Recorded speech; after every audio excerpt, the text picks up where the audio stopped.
ہم 2 بھائی ہیں 3 بہنیں ہیں، ماشاءاللہ. ٹوٹل 5 بہن بھائی باقی سب بہن بھائی ٹھیک ٹھاک ہیں؟ الحمدللہ. امی ابو بھی ٹھیک ٹھاک تھے؟ الحمدللہ بالکل ٹھیک. تو آپ ان کو دیکھتی تھیں یا وہ آپ کو دیکھتے تھے تو وہ آپ کو دھتکارتے تھے یا آپ کو اپنے ساتھ لیتے تھے، آپ کو ڈس ہارٹیڈ کرتے تھے یا آپ کو اپروچ کرتے تھے؟ نہیں، مجھے اپروچ کرتے تھے. بھائی الحمدللہ میرا بہت زیادہ ساتھ دیتے تھے، مجھ سے چھوٹے تھے دونوں بھائی. اور والد صاحب بھی انشاءاللہ بہت زیادہ پیار کرتے تھے اور بہت زیادہ میری سپورٹ کرتے تھے. والدہ صاحب بھی اسی طرح ہی تھے. اور بھائیوں اور بہنوں کے ساتھ اس طرح میرا ریلیشن تھا جیسے ایک دوستی کا تھا ہر بات. صحیح. تو والدہ آپ سے زیادہ پیار کرتی تھیں کہ باقی بچوں سے؟ امی ابو سب سے زیادہ مجھے پیار کرتے تھے، باقی بچوں کے پیار لے کے بگڑ تو نہیں گئی؟ نہیں، بگڑی نہیں ہوں. مجھے اس چیز کا بڑا فخر تھا اور اللہ تعالیٰ کا شکر ادا کرتی تھی.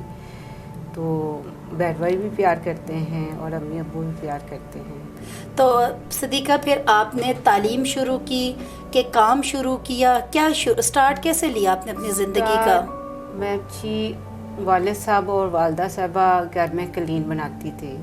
اچھا. تو میں بھی اپنے والد صاحب کے ساتھ قلین بنانا سٹارٹ کیا اور اس کے بعد تقریباً 3-4 سال یہ کنٹینیوس رہا قلین بناتی. جب صدیقہ آپ قالین بناتی تھی کوئی مشکل پیش آتی تھی بیٹھنے میں، کام کرنے میں؟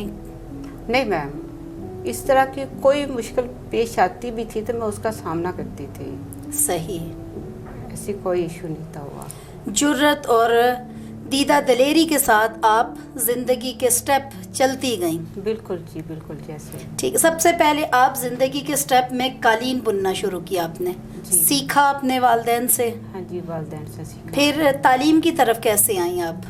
تعلیم کی طرف سے میں جب چھوٹے بہن بھائی میرے پڑھتے تھے تو دیکھ کر ظاہر مجھے خوشی ہوتی تھی اور میں یہ سوچتی تھی کہ کاش میں بھی اپنے بہن بھائیوں جیسے ہوتی اور میں بھی پڑھتی.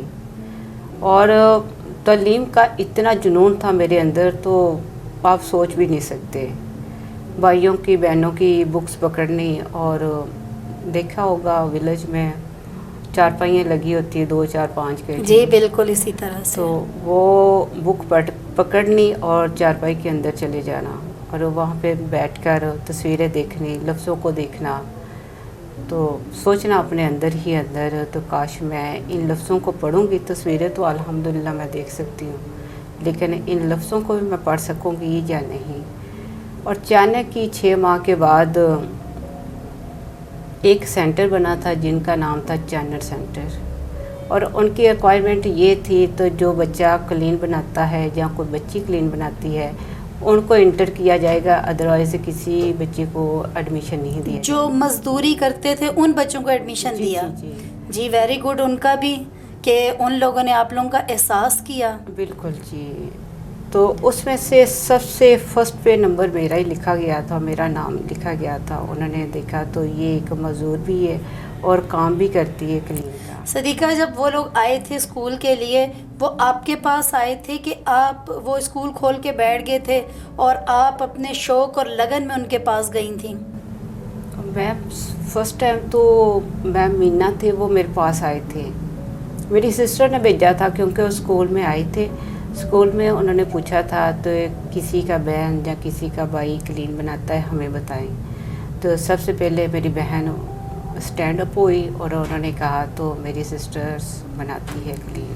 پھر ہمارے گھر آئے اور انہوں نے دیکھا، میری کنڈیشن بھی دیکھی اور آگے سے مجھے پڑھنے کا بھی شوق تھا. انہوں نے فرسٹ ٹائم میرا نام لکھ لیا اور سینٹر سٹارٹ کر دیا. تو صدیقہ جب آپ اسکول میں داخل ہو گئیں تو پھر نالائق بچوں والے کام کرتی تھیں کہ وہ جو دل میں لگن اور جذبہ تھا پڑھنے کا اس کے سامنے رکھا، یا نالائق بچوں کی طرح ہوم ورک نہ کیا اور بس دھیان پہ لگے رہے، کبھی اس بچے کو چھیڑا کبھی اس بچے کو؟ شرارتی گڑیا تو نہیں تھیں آپ بچپن میں؟ نو میم جی، اس طرح کی کبھی شرارت نہیں تھی کہ کیونکہ اسٹڈی حاصل کرنے کے تو مجھے تو ایک جنون میں آلریڈی پہلے بتا چکی ہوں نا تو بہت زیادہ تھا. اور جب ہوم ورک ملتا تھا اور سب سے پہلے میں کرتی تھی ہوم ورک، تختیوں کے اوپر لکھنا، سلیٹی کے ساتھ لکھنا، اس ٹائم یہ زیادہ ٹرینڈ تھا. اور اس کے بعد جب اسکول کا ٹائمنگ تھا ہمارا 12 سے 3 بجے تھا تو میں مسلسل ویٹ کرتی تھی تو کب وہ 12 بجیں گے تو کب میں اسکول جاؤں گی. 12 سے 3 بجے تک. تو وہاں پر کتنے بچے آپ کے ساتھ انہوں نے ایڈمیشن لیا اور پھر پڑھائی شروع کی، اور آپ کے ساتھ وقت گزرنے کے ساتھ ساتھ آپ کامیاب ہوتی گئیں؟ آپ کے ساتھ بھی کوئی ساتھی کوئی ہے ایسے جو آج تک کامیاب ہوئے؟ میرے ساتھ تو اس ٹائم 45 اسٹوڈنٹ تھے ہم لوگ اسکول میں. صحیح.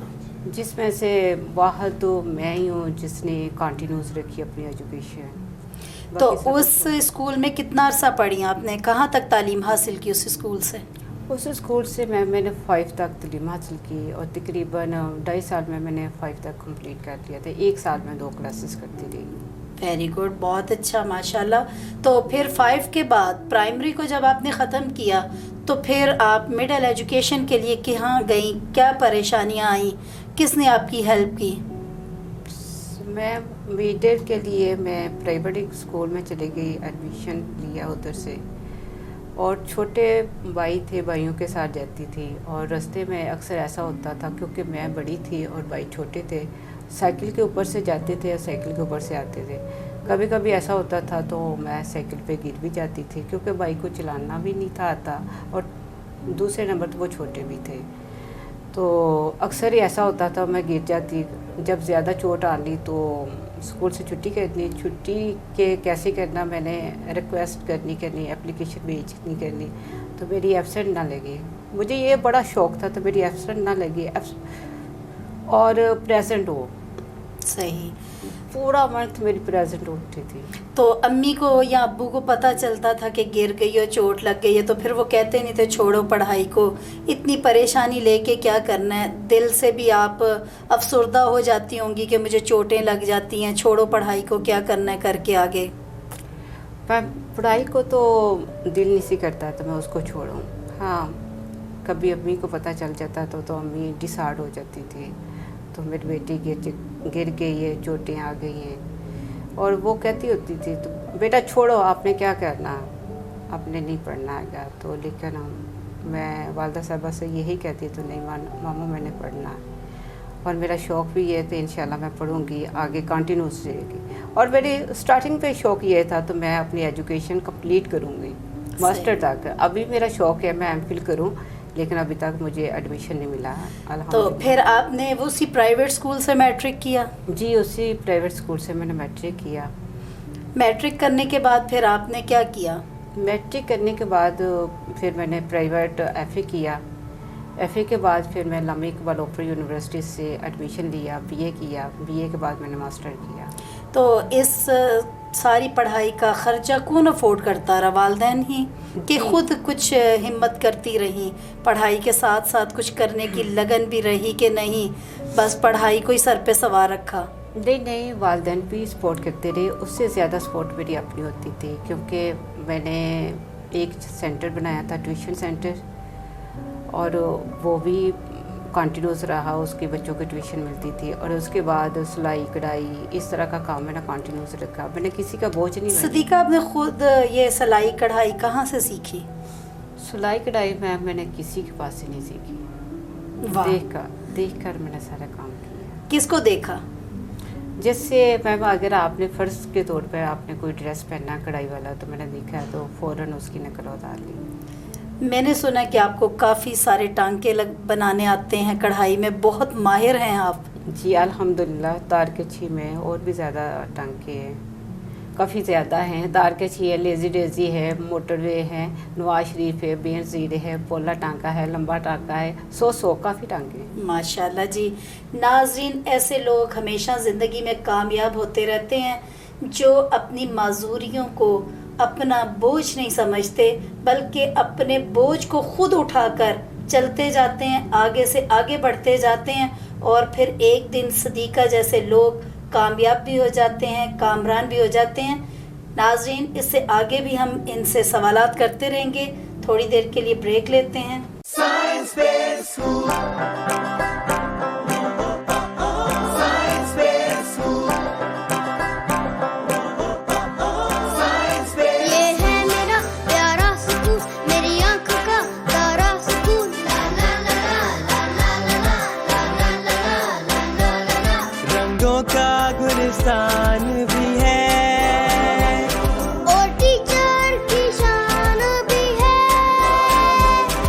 اور سائنس کا جہان بھی ہے اور کھیل کا میدان بھی ہے نماز بھی اذان بھی ہے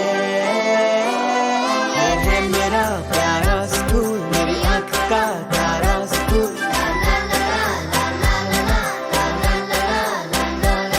ہم جانتے ہیں کہ اسکول بچوں کے لیے کتنا اہم ہے، اس لیے سائنس بیس اسکول میں ہم دیتے ہیں بچوں کو ایسی تعلیم و تربیت کہ وہ زندگی کے ہر میدان میں رہیں سب سے آگے اور کامیابی چومیں ان کے قدم، کیونکہ ہر بچہ منفرد ہے اور ہم پروان چڑھاتے ہیں اس کی انفرادیت۔ سائنس بیس اسکول، علم کا جہان، کامیاب ہر میدان۔ ویلکم بیک ناظرین، آپ کی خدمت میں دوبارہ حاضر ہوئے ہیں۔ جی صدیقہ، وقفے میں آپ مجھے بتا رہی تھیں کہ میں نے F A B A M A کیا، تو F A B A M A اتنے بیک ورڈ علاقے دھوپ سڑی کا آپ نام لے رہی تھیں، آپ وہاں کی رہنے والی ہیں، وہاں پر تو آنے جانے کے لیے ٹرانسپورٹ کا بھی بہت زیادہ مسئلہ ہے، میں نے سنا ہوا ہے، تو کیسے یہ F A B A M A تک کی سیڑھیاں آپ نے کیسے عبور کی؟ میم ایف اے تو میں نے پرائیویٹ کیا گھر میں، لیکن پرائیویٹ کرنے سے آپ اسکول جا کے پیپر تو دیتی رہی نا؟ جی پیپر کے بارے میں بتانے لگی ہوں آپ کو، اور پیپر دینے کے لیے کاموں کی جاتی رہی ہوں، لیکن کوئی رکشے کا رینج نہیں سی ہوتا ہے نا۔ اچھا۔ اور ٹرانسپورٹ اس میں کچھ علاقے اس طرح کا تھا، ٹرانسپورٹ کا کوئی بھی دور دراز بھی نہیں تھا، دور دراز سے بھی کوئی ایسا مسئلے کا حل نہیں نکل پاتا تھا، تو پھر کیسے جاتی تھی آپ؟ پھر بائک کے ساتھ جاتی تھی، بائک پہ تو پریشانی نہیں ہوتی تھی آپ کی؟ چلیں کسی کو تو ایک سائیڈ پہ پولیو ہوتا، آپ کی دونوں ہی ٹانگیں معذور ہیں، تو مسئلہ ہوتا تھا آپ کو؟ جی میم بہت زیادہ مسئلہ ہوتا تھا، کیونکہ میری ٹانگوں پہ وہ بریس لگے ہوئے ہیں، بالکل اسٹریٹ ہیں، ادھر لاک لگے، لاک سے نیچے بھی ٹانگیں ہو جاتی ہے اور اسٹریٹ بھی ہو جاتی ہے۔ اور پیپر دینے کے لیے جب جاتی تھی تو سینٹر تقریباً کبھی سیکنڈ فلور پہ ہوتا تھا، کبھی تھرڈ فلور پہ، اور بھائیوں کے کندھوں پہ بیٹھ کر پھر میں نے سینٹر میں انٹری ہوتی تھی۔ صدیقہ، ناظرین صدیقہ کو بھی سلوٹ، ان کے بھائیوں کی بھی ہم سلوٹ پیش کرتے ہیں، جو ان کی تگ و دو میں ان کا سہارا بن کے رہے ہیں۔ انہوں نے کبھی ان کو ڈسہارٹڈ نہیں کیا، کسی معاملے میں ان کو جواب نہیں دیا، ان کی ہر مشکلات کو اب آسانی میں بدلنے کی پوری کوشش کی ہے۔ تو صدیقہ، آپ نے کبھی جاب کے لیے اپلائی کیا؟ یہ دستکاری اسکول اور اس طریقے سے ٹیوشنز پڑھاتی رہی، آپ نے ماشاءاللہ F A B A M A کیا، آگے بھی پڑھنے کا آپ کا ذہن ہے؟ جی میم بالکل ذہن ہے، ایم فل کرنا چاہتی ہوں، انشاءاللہ تعالیٰ کروں گی بھی۔ اور جاب کے لیے میں نے کافی اپلائی کیا، تقریباً میں نے ایف اے سے سٹارٹ کر دیا تھا اپلائی کرنا۔ جب میں اپلائی کرتی تھی، ایک دفعہ میں نے کمپیوٹر آپریٹر میں اپلائی کیا، تو وہ ڈیٹا انٹری تھا سیکنڈ فلور پہ، تو انہوں نے کہہ دیا جی آپ صدیقہ سے جاب نہیں کر سکتی، کیونکہ ڈیلی آپ کو سیڑھیاں سے اوپر جانا پڑے گا، سیڑھیاں سے اوپر سے نیچے آنا پڑے گا، اور آپ کے لیے بہت مشکل ہے، کیونکہ جب میرے اسپیشل پرسن کو دیکھتا ہے نا، تو ہر شخص یہی سوچتا ہے تو یہ کام نہیں کر سکتا ہے، لہٰذا یہ کہیں ہی چلا جائے۔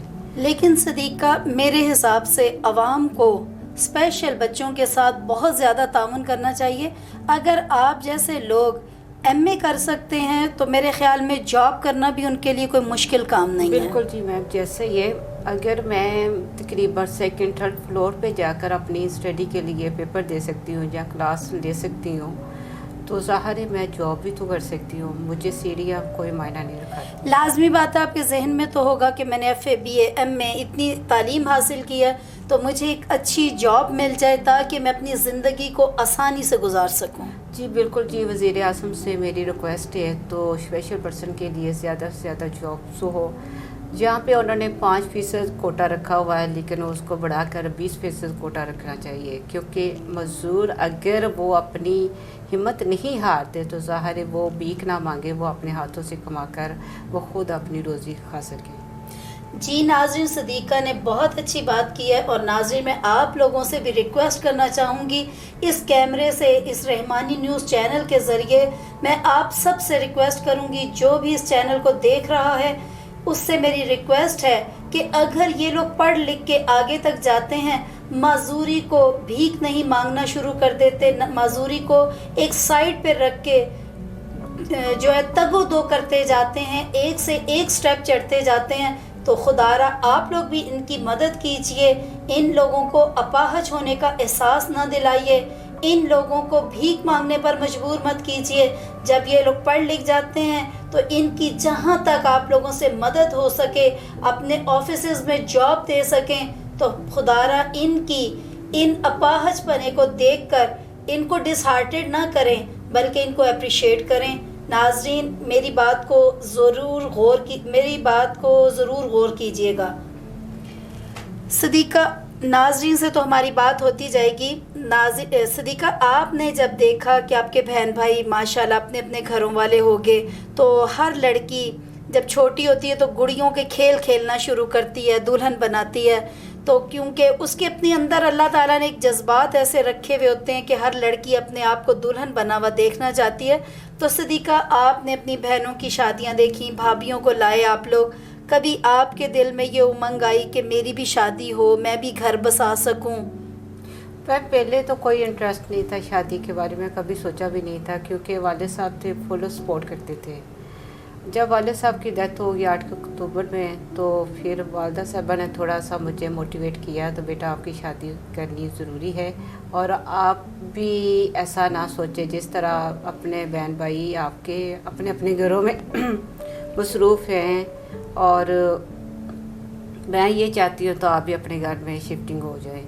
اور یہ بات تو ظاہر ہے بیسٹ سوچتے ہیں، والدین ہی سوچتے ہیں، میں نے ابھی تک جی صدیقہ، جیسے انہوں نے آپ کو موٹیویٹ کیا، تو میں بھی آپ کو یہ کہنا چاہوں گی کہ جس طریقے سے آپ نے ماشاءاللہ اتنی تعلیم حاصل کی، دستکاری اسکول کھولا، آپ نے رحمانی ویلفیئر ٹرسٹ کو دیکھا، اور اس کو دیکھنے کے بعد آپ کے بھی اندر ایک امنگ پیدا ہوئی، اور آپ نے وہاں پہ ایک ٹرسٹ ہی سمجھیں ویلفیئر کا کام شروع کر دیا، فری بچیوں کو آپ جو ہے سلائی کڑھائی سکھانے لگ گئیں۔ تو صدیقہ، میں چاہوں گی کہ جہاں آپ نے اتنی کامیاب زندگی گزاری، تو آپ آگے بھی چل کر اپنی ازدواجی زندگی کو بھی بہت اچھے طریقے سے گزاریں، اور شادی ضرور کریں۔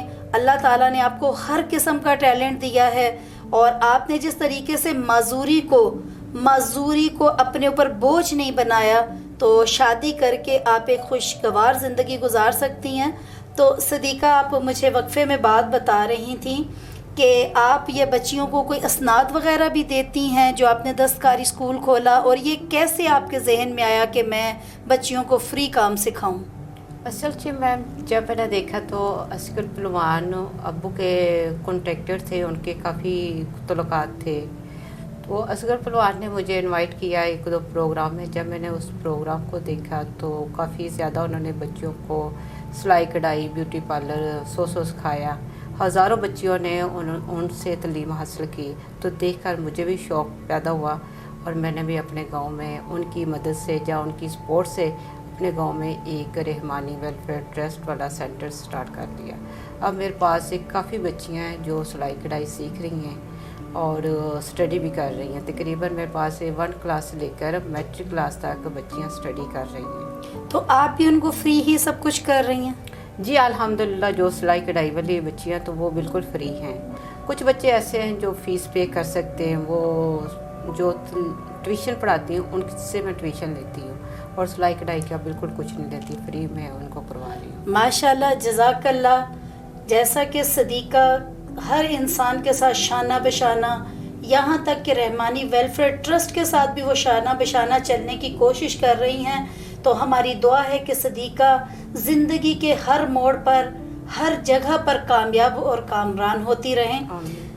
صدیقہ، آپ جب یہ انٹرویو کے لیے آئیں تو آپ کے ذہن میں کوئی سوال تھا، کوئی جواب، کوئی ایسی بات کہ آپ اپنے اندر سے وہ بات کرنا چاہتی ہوں، اور آپ کا دل ہو، بڑے عرصے سے آپ کا ایک دل کے اندر امنگ ہو کہ یہ بات میں دنیا تک پہنچاؤں؟